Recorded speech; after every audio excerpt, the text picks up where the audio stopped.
Hierdie is die roadmap van Take Control of Your Life fase 1 groepprogram wat 'n aanlyn program is. Dit bestaan uit 3 fases en 6 sessies waarvan 4 groepsessies is en 2 individuele sessies. Fase 1 is ontdekkingsfase.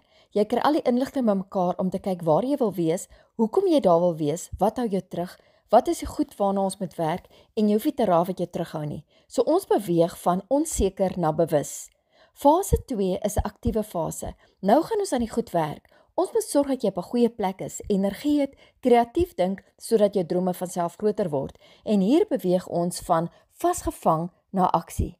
Fase 3 is die helderheid fase. Ons steek in jou stresbeker wat vol is en ons maak daai kraan oop om jou stresvlakke te verminder. Ons meet weer jou emosionele funksionering en kyk hoe jy gegroei het en jou denkwyse verander het. Hier beweeg ons van oorweldig na helderheid. In sessie 1 kyk ons waarna moet gewerk word, hoe goed ken ek myself en hoekom voel ek so gedreineer.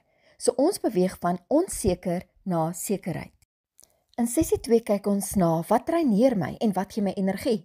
En hier beweeg ons van wanorde na struktuur. In sessie 3 kry ek helderheid oor my struikelblokke. En hier beweeg ons van onbekend na helderheid. In sessie 4 kry ek helderheid oor hoe funksioneer ek. En ek beweeg van onbewus na bewus. In sessie 5 kyk ons na die verwerking van triggers en ek beweeg van ongemak na beheer. In sessie 6 maak ek my stresbeker se kraan oop en ek kyk ook wat het verander in my funksionering. So ek verander van oorweldig na energiek.